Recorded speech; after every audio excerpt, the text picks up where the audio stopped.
Bonjour à toutes et à tous et bienvenue dans ce 4e épisode du Vendée Mag. Au menu du jour, la course folle des foilers vers les mers du Sud, l'analyse fine d'Armel Lecléache, skipper de l'ultime Banque Populaire 11 et vainqueur du Vendée Globe 2016. Enfin, nous vous proposons une immersion de 24 heures avec les membres de la direction de course, véritable ligne de vie entre mer et terre pour nos 39 marins solitaires.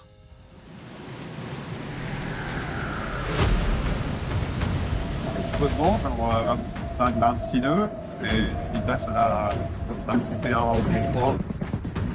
pour dire que j'ai mis la ceinture de sécurité. On n'est pas fait. Prélude au 40e rugissant. Le chef d'orchestre s'appelle Charlie Dalin. Le skipper de Massif Santé Prévoyance impose son tempo à la dizaine de solistes dans son sillage. Dans une configuration assez incroyable, il vole, on vole vers l'Indien, voilà, et c'est derrière moi, mort de rire. Ah. Désolé pour le cadrage, là ça bombarde ce mec. J'ai sorti le casque lourd parce que là ça... je fais un peu chahuté, mais on va vite dans la bonne direction, toujours accompagné de cette petite dépression qui nous accompagne, mais malgré tout toujours sous le soleil. Bon, par contre, pour la vie à bord, là, ces conditions-là, c'est quand même un peu galère. Pour se faire à manger, pour dormir, pour se déplacer, tout est une mission, quoi. On voit pas, mais au loin derrière, il y a un petit point, c'est Jérémy Bayou. La partition de cette 10e édition du Vendée Globe continue bel et bien de s'écrire sans fausse note et à un rythme effréné. Mais comment en sont-ils arrivés là ? Comeback sur les derniers temps de course. Mardi 19 novembre 2024, 9e jour de mer. La chasse au vulnérable 1 de Sam Goodchild est lancée. Les foilers Ruyant, Lunven, Dalin et Simon accordent leur violon et descendent l'Atlantique à grande vitesse, propulsés par un généreux flux d'alizé. Aux commandes de son 60 pieds pas près qu'Arkea, Johan Richomme affiche la couleur et ses ambitions. 30 nœuds. Ouh. Allez, c'est bon ça.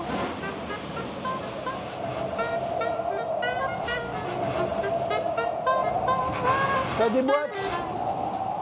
Je sais pas ce que c'est le record de Nicolas Lunven, on verra. Peut-être on n'a pas assez long pour le faire là.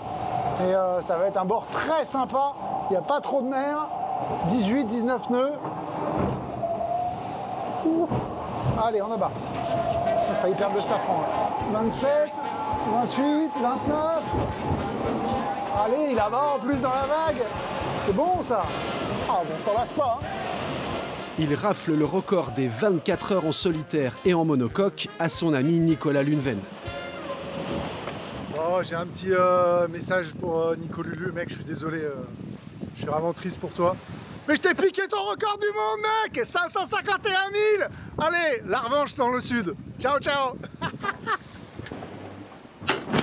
Bon, Johan Richomme. Je suis dans le poteau noir. 0 nœud. Je me fais doubler par les algues. Et en plus, j'apprends que tu viens de me piquer mon record qui a tenu que une semaine, quoi. Voilà, 8 jours. Record de distance pour courir en 24 heures. T'arrêtes de tout le temps faire comme moi, mais c'est pas possible. Fous-moi la paix. Allez Yo-Yo, je suis hyper content pour toi. Bravo, mérité, j'ai vu tes moyennes cette nuit, effectivement. Ça envoyait sévère. Allez, à plus tard. La chevauchée des Valkyries, emmenée par Sam Goodchild, est stoppée net, à l'entrée du poteau noir. On est arrivé il y a 2-3 heures, on a déjà eu quelques grains. L'ambiance poteau noir, quoi. Il fait gris, il y a de pluie et du vent. Tempo tranquillo. À chacun alors d'exprimer sa joie toute relative de retrouver ou de découvrir la météo instable et usante de cette fameuse zone de convergence intertropicale. C'est reparti pour un tour. Youpi! Clac, clac, clac. Donc là, c'est le bon côté des choses. Et celui-là, quand même, il est copieux, velu. C'est un peu ça, le poteau noir. C'est un drift. On dérive comme on peut dans la molle et dans la pluie, là, sous la pluie. Je pense qu'on peut redéfinir l'enfer. Et c'est comme ça depuis 1h du mat.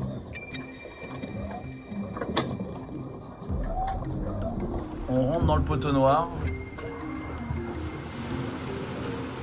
Il fait tout noir. Il y a une nœuds de vent, je suis au près. Là, il est 3h du mat. On est dans un nuage où c'est tout noir. Et le vent, il a fait 180 degrés. Du coup, j'ai dû rouler mon génac et passer sous d'une petite voile d'avant. C'est un truc de ouf. Ah, c'est oui, oui. Voilà. Surveille, regarde, il n'y a pas un autre qui arrive. Normalement, c'est la merde pour tout le monde.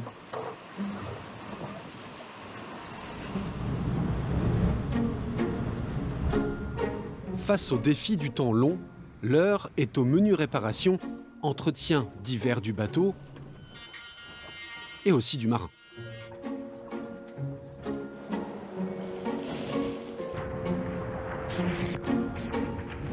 Entre deux grains, on se fait un petit...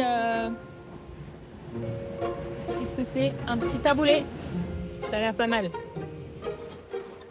Ouais, se met bien, Tintin. J'ai trouvé ça ce matin. Des nouilles à la coriandre.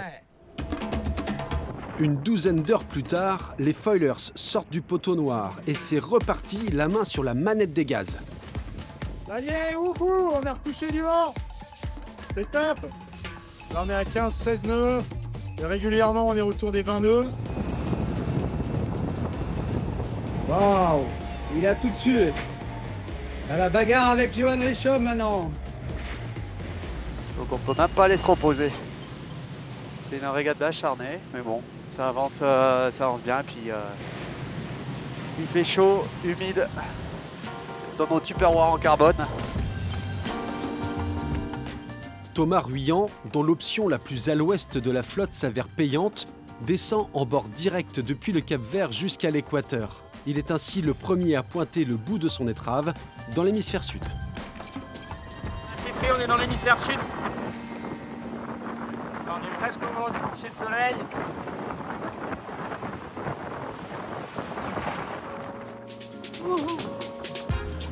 Le skipper de Vulnérable 2 est collé au foil par un certain Charlie Dalin. Le Havrais, dont le plan Verdier est plus rapide à ses allures de reaching, est muet par un solide esprit de revanche sur son Vendée 2020. Pas trop en voir. Ah. Donc ouais, j'avais envie de marquer un peu plus le coup que la dernière fois, donc je suis superstitieux, mais on sait jamais, hein, ça porte malheur comme on dit. Donc voilà, en tout cas je suis heureux. Ça me rappelle il y a 4 ans, parce que il y a 4 ans, il y avait Thomas, moi et un citoyen du roi aussi d'Angleterre. Je vais partager un peu de mon chocolat préféré qui vient des îles Grenadines, là où j'ai grandi dans les Caraïbes. Un morceau pour moi, un autre pour Neptune et un autre pour le bateau. Allez, c'est parti. Un bonbon au chocolat pour Neptune. Merci Neptune. Passé l'équateur, l'accordéon est de sortie. La flotte se divise en deux avec, au nord, les IMOCA à dérive. Bienvenue dans les mers du Sud. J'ai la tête en bas. Voilà, la tête à l'envers, Manon. Oh, c'est plus bien ça. Et au sud, une quinzaine de foilers qui possèdent maintenant 300 000 d'avance sur leurs poursuivants. Mention spéciale à 5 de nos 6 femmes en solitaire engagées sur la course, Justine Métro, Samantha Davis, Clarisse Kremer, Piper et Isabelle Joschke, qui, en chœur, accrochent la locomotive et sont plus que jamais dans le match. Il y a 2 groupes, il y a effectivement un groupe de tête. Moi, je me situe à l'arrière de ce groupe-là. Aujourd'hui, c'est pas non plus facile de dire qui va s'en sortir le mieux, parce que c'est comme si on ouvrait un nouveau jeu de cartes maintenant que le poteau noir était passé. Donc c'est ça qui est hyper intéressant en fait, c'est que maintenant il y a un truc où ça repart à zéro quoi.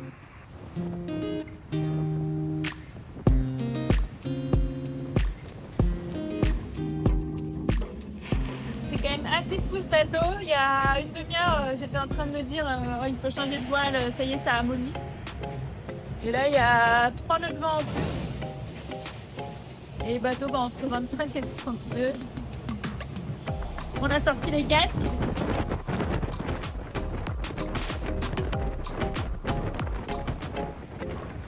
Et voilà, bye bye Fernando. Prochaine île, on ne sait pas ce que ce sera. L'archipel brésilien Fernando de Noronha marque le passage de Massif Santé Prévoyance en tête de course. Charlie Dalin et ses concurrents attaquent le couteau entre les dents pour tenter d'attraper une dépression qui arrive tout droit du Brésil. Objectif, faire le break dans les mers du Sud. Par là, derrière vous, en face de moi, il y a une petite dépression là, qui est en train de remonter. Et qui va nous générer du vent assez favorable pour descendre jusqu'au sud de l'Afrique du Sud. La fois c'est cool parce que le bateau glisse et en même temps tire sur la machine, donc pas facile de positionner le curseur correctement. Mais c'est une phase vraiment importante de la course. Là le bateau va bien. J'ai quand même réussi à dormir parce que malgré tout, il n'y a pas trop de mer. On essaie de prendre du plaisir dans la difficulté.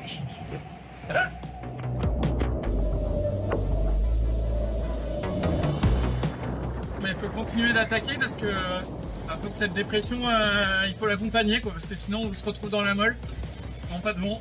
Donc voilà, globalement, il faut quand même attaquer. Les compteurs s'affolent et affichent largement les 23 nœuds de moyenne. Ils sont 6 à faire tomber le record de vitesse décroché seulement 4 jours plus tôt par Johan Richomme, même si avec 579 000 parcourus en 24 heures, le Lorientais conserve son titre, du moins pour le moment.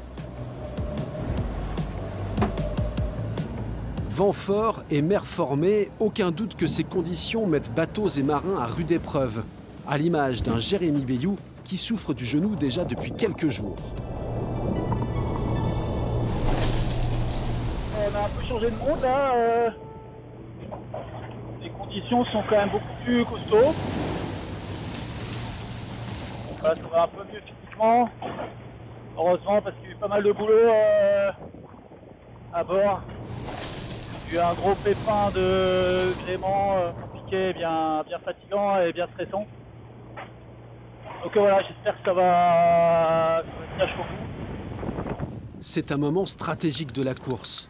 La flotte des 39 IMOCA s'étire de plus en plus et se divise maintenant en 3 groupes avec, en interlude, Medallia, Groupe Apicil et Fortinet Best Western de Romain Attanasio. Bah ouais, c'est pas facile, hein. C'est sûr qu'il y a des cartes qui vont se créer. Pour nous, les premiers, ils vont souvent essayer de tirer par devant. Mais bon, c'est comme ça, j'essaye de rester le plus longtemps possible dedans. C'est pas évident de glisser dedans parce que le vent, il est un peu trop au nord et du coup, c'est pas évident de suivre vraiment la trajectoire de la dépression. Donc, ce que je vois, c'est que je vais la garder le plus longtemps que je peux. Et puis après, il va y avoir une transition et il faudra sûrement récupérer l'anticyclone des Açores qui, lui, va venir se repositionner assez vite dans l'est, j'ai l'impression. C'est sûr que ça va faire des écarts là. À 800 000 à l'arrière de cette chevauchée fantastique, les bateaux à dérive n'ont pas d'autre choix que d'attendre les prochains jours de course pour mettre au point leur nouvelle tablature.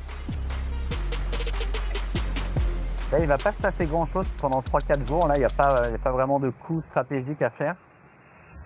Mais fin de semaine, là, va y avoir une petite dépression à choper là qui va être un peu technique. Et du coup, je pense que c'est à ce moment-là où on va pouvoir se refaire la fraise si on navigue bien, quoi. Le prochain mouvement se jouera dans les mers australes. L'idée, c'est d'attraper le train de dépression par une route plus directe qu'annoncée, la direction de course ayant décidé de réduire la zone d'exclusion antarctique. À ce grand jeu, Sébastien Simon décroche la timbale en battant à nouveau le record en solo avec plus de 610 000 parcourus en 24 heures. Léger couac a signalé en revanche à bord de Teamwork Team Snef. La Suissesse Justine Métro a perdu son J0, cette voile d'avant particulièrement adaptée aux vents faibles et aux allures de reaching serré. Mais haut les cœurs, la symphonie maritime de ce 10e Vendée Globe ne fait que commencer.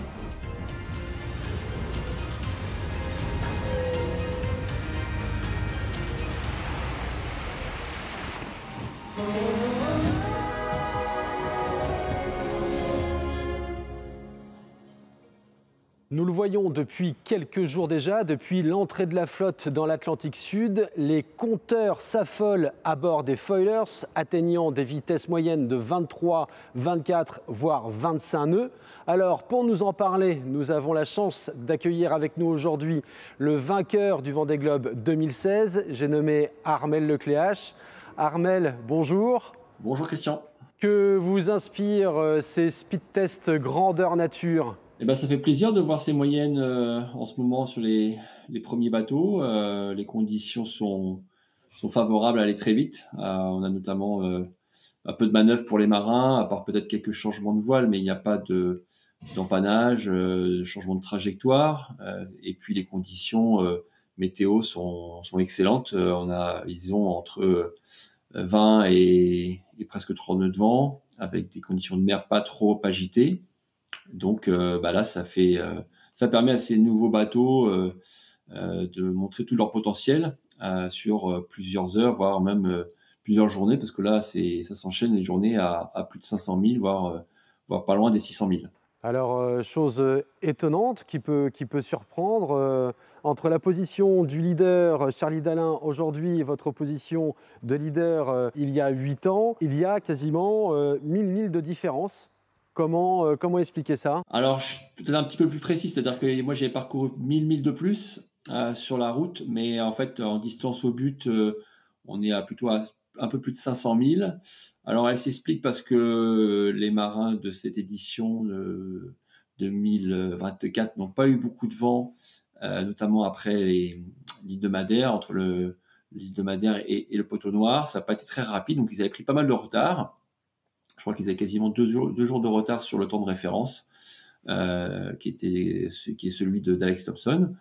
Et puis depuis, ils ont un peu rattrapé leur retard sur le temps référence qui m'appartient, mais voilà, c'est encore très long. Mais c'est vrai que on voit justement la différence de vitesse entre nos bateaux d'il y a 8 ans, où on avait été très vite dans l'Atlantique Sud, on avait eu des bonnes conditions aussi, on avait attrapé une dépression un petit peu similaire, voilà, avec une route quasiment directe vers Bonne-Espérance. Mais nous, on tournait plutôt à des moyennes de 20, 21 nœuds sur 24 heures et pas autour des 25. Quand on passe le cap de Bonne-Espérance, dans quel état d'esprit on est et à quelles conditions météo peuvent s'attendre les skippers dans les prochains jours? Le cap de Bonne-Espérance, c'est le premier des 3 grands caps. Et c'est un premier temps de passage. Ça donnera des indications justement sur l'étalement de la flotte, avec des écarts entre le groupe des leaders et puis les poursuivants et puis le peloton. Et puis surtout, c'est la vraie transition dans les heures précédentes entre l'Atlantique qui a été très rapide, notamment sur la partie sud pour cette édition. Et ça va être vraiment l'entrée dans les 40e rugissants et ils sont partis pour 4 semaines de conditions comme ça assez rudes. C'est un changement de braquet, un petit peu si on veut comparer au vélo. Ils vont attaquer la haute montagne et là vraiment on va avoir une nouvelle course finalement qui va démarrer parce que on va pouvoir voir un petit peu comment chaque marin et notamment dans les prétendants à la victoire, comment ils vont aborder justement cette différence de pente qui s'annonce devant eux. Merci beaucoup Armel d'avoir accepté notre invitation.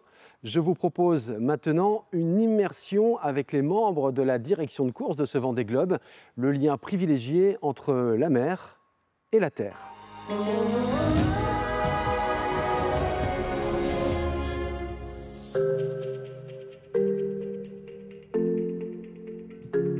Là, on est dans le bureau de la direction de course. C'est un bureau qui est ouvert H24 et on sera là jusqu'à l'arrivée du dernier, jusqu'à la fermeture de ligne. Dans ce bureau, il y a toujours quelqu'un. Toujours quelqu'un pour répondre soit à la ligne rouge, soit sur les téléphones fixes. Donc nous, on est 5 à l'ADC. On est 4 à tourner sur des créneaux de 6 heures. Notre rôle essentiel à nous, c'est vraiment de veiller à la sécurité des bateaux. Donc nous, on est en veille vraiment sur les trajectoires, sur les vitesses, sur voilà, répertorier un petit peu ce qui peut se passer à bord des bateaux, nous être au courant pour pouvoir veiller et intervenir si besoin. Là, typiquement, on est en train de travailler aussi sur une évolution de la zone des glaces. On a des éléments très rassurants sur le fait que la glace est bien plus loin que notre zone, donc ce qui nous a permis de prendre la décision hier soir et cette nuit de proposer une nouvelle zone des glaces rabaissée. Donc finalement, on ouvre le terrain de jeu, on raccourcit un petit peu le parcours puisqu'on va pouvoir descendre, les concurrents vont pouvoir descendre un petit peu plus sud que ce qui est prévu actuellement. Donc voilà, c'est la première modification de ce début de Vendée Globe, mais il y en aura d'autres à venir par la suite.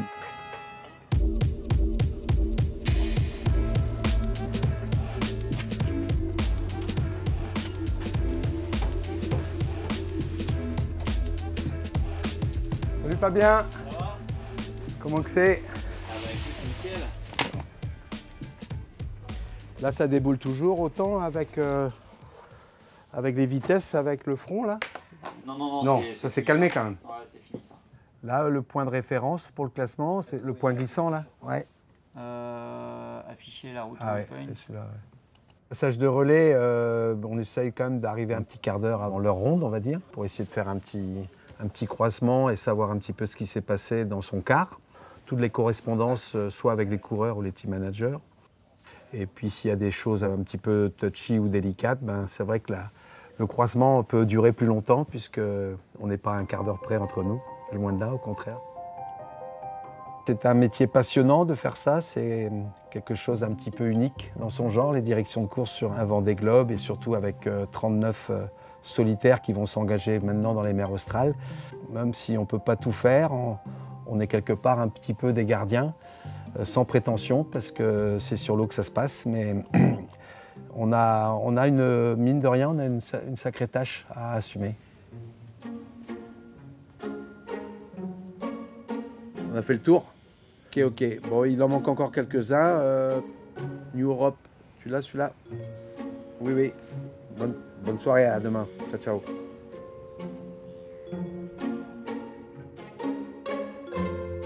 Ça, c'est le plombage, non? Alors, celui-là, c'est bon.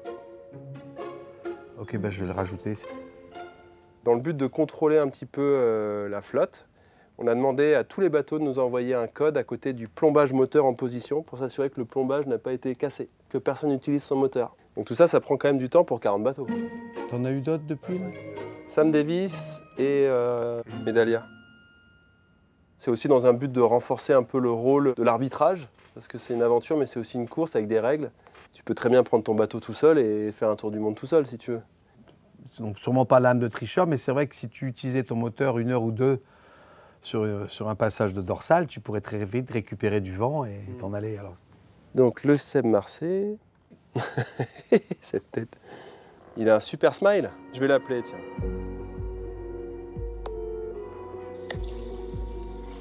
Allô? Salut mon Seb, c'est Hubert, tout va bien? Ouais, ça roule, ouais. Je t'entends pas très bien parce que j'ai pas mis le casque, là. Tu me prends au dépourvu comme ça, là. Tu vois, je suis... Écoute, quand j'ai vu ton smile, je pouvais pas te laisser comme ça. Je voulais partager avec toi. Et bah, ça n'empêche pas d'être concentré. Tu vois, je suis 31ème, je suis concentré quand même, quoi. Mais bon, je pris tellement cher dans le poteau noir, moi. Galère. T'as même pas été obligé de mettre le moteur? Bon bah cool mon Seb, bah écoute, trop bien. T'embrasse, prends soin de toi. Ouais, merci. Merci Jaco, merci Hubert. Ouais. Sympa de vous entendre. Ouais. Passez le bonjour à toute l'équipe. Salut mon Seb. À plus. Ciao. À plus, ciao. Ça reste quand même, il y a beaucoup d'humains dans une course comme ça aussi. Alors qu'est-ce qu'on mange ce soir monsieur? Qu'avez-vous préparé? Vous avez-nous préparé? On mange comme hier soir. Ah bah c'est bien. C'était tellement bon. Tu veux un morceau de pâté? Allez, je vais goûter, c'est bon ça.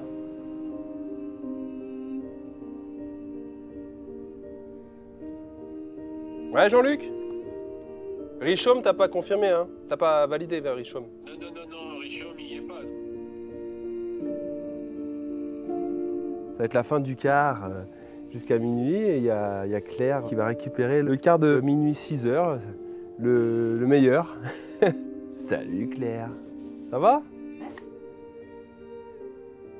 Entre l'étude des glaces, l'avenant aux instructions de course, la V2 de la zone des glaces, la validation des checks des plombages, l'analyse météo, le routage, les affaires courantes, le débrief avec les avariés, avec la classe. Voilà. Là, aujourd'hui, il y en avait quand même.